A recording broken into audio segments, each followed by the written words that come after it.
चलो बच्चों, let's read this question. तो question says match list 1 with list 2. List 1 है हमारे पास मेटल और लिस्ट 2 में दिया हुआ है emitted light wavelength in nanometres. Option A दिया है लिथियम, ऑप्शन बी दिया है सोडियम, ऑप्शन सी दिया है रुबिडियम, ऑप्शन डी दिया है सीजियम.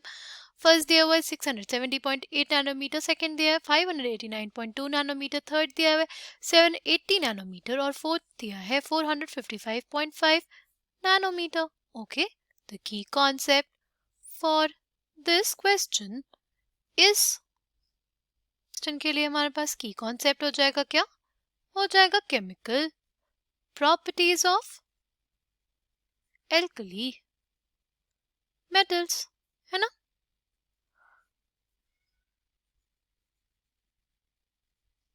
अगर हम लोग बात करते हैं एल्कली मेटल्स की, तो हमारे पास जो एल्कली मेटल्स होते हैं और जो उनके सॉल्ट होते हैं, they impart characteristic colour to oxidizing flame. अब क्वेश्चन ये है कि हमें ये कलर क्यों देखने को मिलता है. ये कलर इस वजह से देखने को मिलता है क्योंकि अगर हम लोग उसको हीट देंगे, राइट, उसको हीट देंगे, तो हीट देने से क्या होगा, हीट से हमारे पास एक्साइटेशन हो जाएगा. हमारे पास क्या हो जाएगा, हमारे पास एक्साइटेशन, हमारे पास एक्साइटेशन होगा किसका, हमारे पास एक्साइटेशन होगा, एक्साइटेशन ऑफ outermost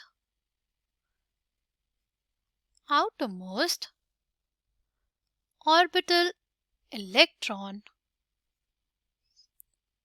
अगर हम लोग जो एल्कली मेटल्स है या उनके सॉल्ट्स को देखें, अगर ऑक्सीडाइजिंग फ्लेम के पास उनको लाया जाए तो वो एक कैरेक्टरिस्टिक कलर शो करते हैं. वो कलर क्यों शो करते हैं, वो इसलिए शो करते हैं तो हीट के वजह से ना इलेक्ट्रॉन का क्या हो जाता है, एक्साइटेशन हो जाता है. किस इलेक्ट्रॉन का, आउटरमोस्ट ऑर्बिटल इलेक्ट्रॉन का एक्साइटेशन हो जाएगा. एक्साइट हो जाएगा तो क्या होगा, एक्साइट होने का मतलब क्या, कि सपोज वो इस लेवल पे था, ठीक, वो जो इलेक्ट्रॉन था वो इस लेवल पे था. अब क्या होगा, अगर हम उसको हीट दें तो वो एक हायर लेवल पे चला जाएगा. ठीक है, वो हीट के वजह से, वो अगर हम उसको हीट दे रहे हैं उसके वजह से वो हायर लेवल पे चला जाएगा. वो किस पे चला जाएगा, वो हमारे पास चला जाएगा किसी हायर लेवल पे. ये जो हायर लेवल है ना, अब ये क्या कहलाती है, ये कहलाती है हमारी एक्साइटेड स्टेट.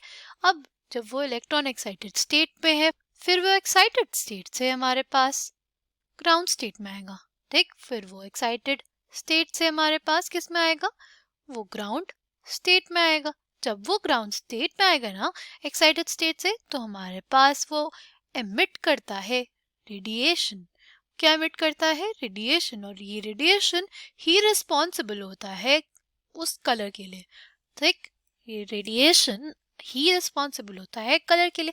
कलर कब दिखेगा, जब हमारे पास ये जो रेडिएशन एमिट हुआ ना, वो किस रीजन में आए, वो किस रीजन में आए, वो हमारे पास आए विजिबल रीजन में. किस रीजन में, visible region of the electromagnetic spectrum. Coming back to the question, हमसे भी पूछा था क्वेश्चन में कि हम मैच करना है मेटल और एमिटेड लाइट की वेवलेंथ को. तो हमारे पास अगर लिथियम को देखें तो हमारे पास जो लिथियम के लिए वैल्यू होती है वो होती है 670.8 नैनोमीटर.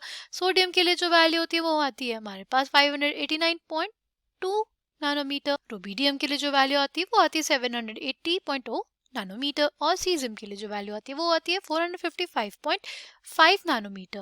राइट, सबसे जो कम वैल्यू है हमारे पास वो किसके लिए, सीजियम के लिए. और सीजियम के लिए अगर कम वैल्यू है तो हमारे पास जो सीजियम है ना, बेसिकली फोटो इलेक्ट्रिक सेल्स बनाने में यूज आता है इसका, बिकॉज इसमें जो एमिटेड वेवलेंथ है वो इसकी क्या है, वो इसकी कम होती है. ओके, तो correct answer for this question will be, हमारे पास जो ए है उसका फर्स्ट हो जाएगा, जो हमारे पास बी है उसका क्या हो जाएगा, सेकंड हो जाएगा, जो सी है उसका क्या आ जाएगा, थर्ड हो जाएगा, और जो डी है ना उसका हमारे पास फोर्थ हो जाएगा. And this will be the final answer for this question. I hope you understood it well. Thank you and all the best.